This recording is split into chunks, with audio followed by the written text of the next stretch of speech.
Welcome to my video of Welsh hill climb nationals out of Abergavenny. This is the Tumble. This time, my video should come with sound. First time. Thanks to those who watched my Burway video with no sound at all. Very awkward. In fact, I was so rushed at this event that I didn't do any filming on my phone, so no on-the-road intro or outro or anything. It's just going to be camera footage and me talking over the top, which is a bit of a shame. I like to break it up. I think the different camera views help you guys not get bored. They help me not get bored watching my own videos, but yeah, it just couldn't work. If I sound a little tired in this voiceover, it's because the night before this event, Rhiannon and I were at her colleague's 50th birthday party in Chester. Left there at about 11, straight down to a hotel in Shrewsbury just because it was vaguely on the way to break up this journey. Got to bed at midnight, alarm at 6 AM, up we got and out the door. Straight down to here, kit on and onto the hill. All of that being said, we had a nice time. I wouldn't change it. We need to fit these things in around life. You know, I'm never going to be competing well enough to say we have to prioritise this over everything. I'm enjoying just having fun. But then I'm on the spectrometer again this week, another week of solid state NMR, which is the most full-on my job ever gets. So it's like straight from that, a 3-hour drive home after this race, bit of prep, and then a full-on work week. So, you know, woe is me. I hope you're all feeling deeply, deeply sorry for me. It's a very hard life, having fun all weekend and then doing a job I enjoy. Right.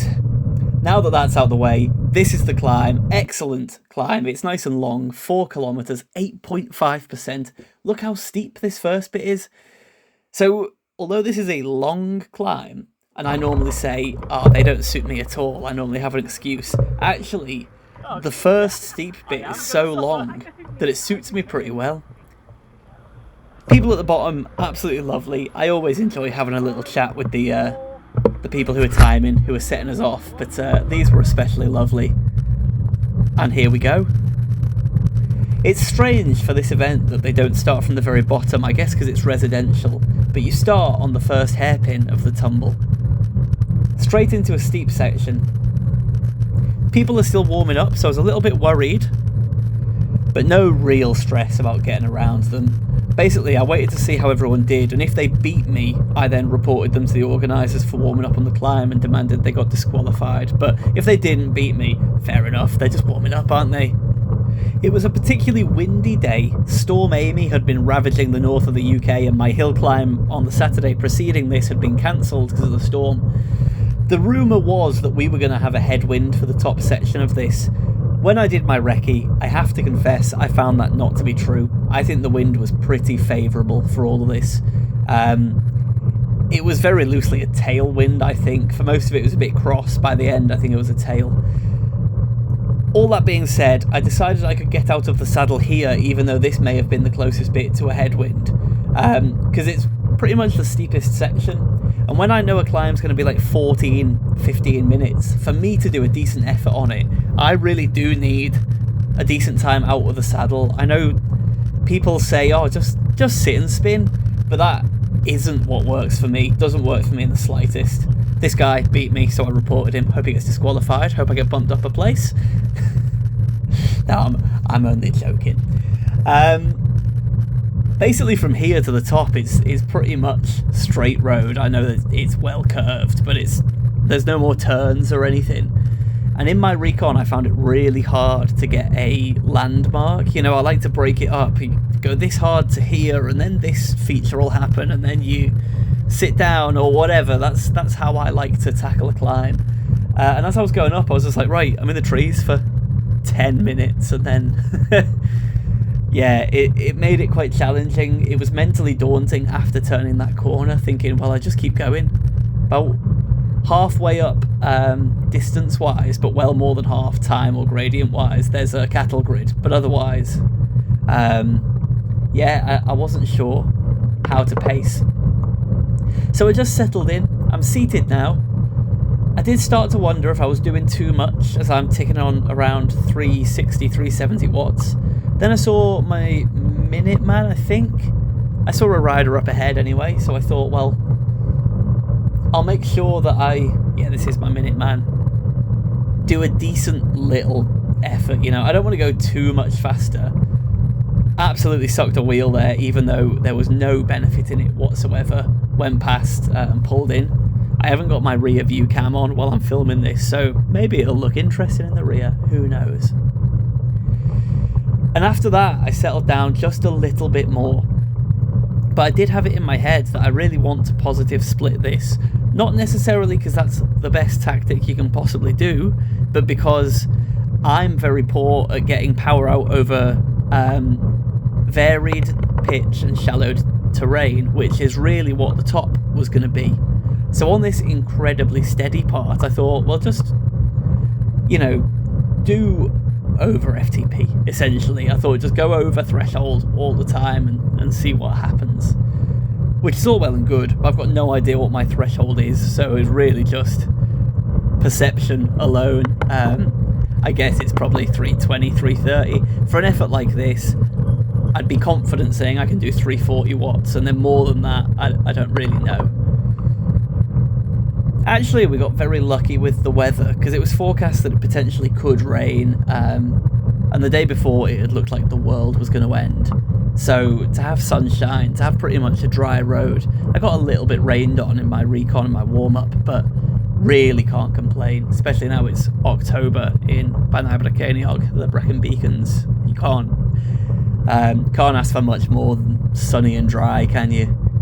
So although this bit of road is a bit, I would call, featureless in terms of like landmarks that I can use, the view to the right is beautiful. It's lovely riding through the trees, and actually, although the front cam I think makes it look not too steep, it's like over 10% all this way, so you really do have to just keep the power ticking over. I was just, I think, in my 3423 or something, I gave myself one extra little step of gearing to take and sat and spun 80 RPM, which for me on a hill climb is quite a lot. The nice thing about it being relatively steep is that I thought I can get out of the saddle with impunity whenever I like. It's climbs where I get in my own head and I think you've got to stay seated to be aero that I do quite badly on. As if I do well in any of them, but I do worse than I expect in those ones. Sounds silly, but I was actually really happy with how I managed to turn my brain off in this section. The time flew by. I say turn my brain off, I guess I mean focus, whereas normally, the whole way up a hill climb, I've got these endless thoughts of, you're shit, you're going to blow up, you're going to humiliate yourself, everyone's looking at how slow you are. For this whole section, all of that disappeared and I just put the power out fairly comfortably. I think partly because I'm on my own, partly because actually the power's not bad and the legs felt okay. That was reassuring. I don't know what the magic formula for getting that little voice out of my head on this occasion was, but it was nice. It was nice to ride in peace. For a few days before this, I'd been worried I was getting a cold. With Rhiannon being a teacher, she sometimes gets colds from the kids, always blame the kids, and she had a particularly bad one this week. And just on Thursday, I noticed my throat was getting more and more sore. And you can tell, can't you? Like, you know when it's just, oh, I haven't drunk enough and I've got a dry throat, versus I'm fighting off an infection. So I didn't do any training on Thursday evening like I normally would, and I had Friday off as well. And I think my hill climb being cancelled on Saturday was a bit of a blessing in disguise. It meant I just did some zone 2 riding, and I was really confident actually that was healthy for this. But I just kept thinking, what if at some point you just like cough up a lung? Of course I didn't. This was my first checkpoint because it's the first building up here. I had this in my head, knowing that I pass that and I get to the cattle grid. And then, really, most of the steep bit is done. I say the steep bit, you know, it's 11% average versus 6 or 7. It's not a huge difference. This ambulance coming past always makes me laugh morbidly. It's just like, oh, I'm glad that they'll be waiting up there for me. This part reminds me of the old shoe in, not in gradient, barely at all, but it's just you ride through some trees, you come to a cattle grid, and then you come to a wide open section. That's what the old shoe is like, that's what this is like, that's where the similarities end, but always good. I think Rhiannon was waiting for me somewhere up here, and these chaps walking their dog, they'd seen me on the warm-up and they had loads of questions. They'd basically come out to watch because they'd been to see the Tour of Britain up here a few weeks ago. They sort of cycled a little bit and they just wanted to see what all the fuss was about. They were so friendly. And after I shouted at them because I was in such a good mood going up this hill, I was just like, "You're right, chaps, you have a nice walk," as I was racing. And they cheered me on. And they went up, they'd spotted Rhiannon in the car as I was getting ready, and they just chatted to her for ages, wanted to know about the event and stuff. And then when I came back down, we were friends. Rhiannon shouted at me as I went past here, "Oh, I wasn't ready!" So she thought I was way too fast, which is very flattering. But she took all these lovely photos, which I'm going to smoothly splice in now, but I haven't yet. That's why the voiceover's so dodgy. She had to switch sides because I was so fast, and the backdrop, the scenery is amazing, isn't it? And I can't believe I'm actually smiling in one or two of them, so really appreciate those being taken. As you can see at this point, there's another rider up ahead, I assume to be my 2-minute man, and that was really spurring me on. But given how clear the road is up ahead, I was just thinking, you can't afford to kick to get there. I know it's a recurring theme at this point, but really trying to stop myself getting carried away. Looking at the power numbers, I wish I'd let myself get a little more carried away. Come on. 310, 320 is not really good enough. I wish I'd just continued to tick over at sort of 330 to 350, but so be it. This was another nice steep section where I thought, I can make a load of time there versus other people.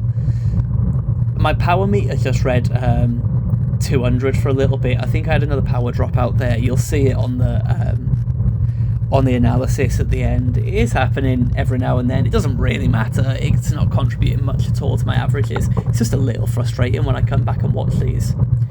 So here I decided, sit down, keep pushing, tick over, seated. And I'd lost track completely. I'd forgotten what number I was. I'd forgotten what number I was chasing down. I didn't know if this was my minute man or 2 or 3 or whatever. I didn't know who was who. So I thought, oh, I'll just leave it. But having him look back, I thought, wow, out of respect for him at this point, I don't just want to linger. I don't want to impact his race by just sort of looming, I guess. So I did a little squeeze, and there's another rider up ahead. It was nice how many people came out to support. These weren't people out to support, they were just walkers, but it's such a long climb. My favourite type of support is when periodically there's pockets of people who are sitting there and they give you a little ding of the cowbell and shout, "Come on," and then there's some quiet in between. I'm telling you now, I'm going to hate every second of Bank Road. I hated the top of the struggle. Like, people talk about how amazing the atmosphere is. I can't stop saying this. Who wants air horns blasted in their face when they're on the limit? I don't understand. It's not amazing. It's horrible. It makes me do so much worse. Whereas on a climb like this, seeing the people, they do encourage you. They make you feel great. They spur you on. And then there's times where you can just be in your own head and crack on with it. So that was really lovely. I wasn't quite sure what to do at this point.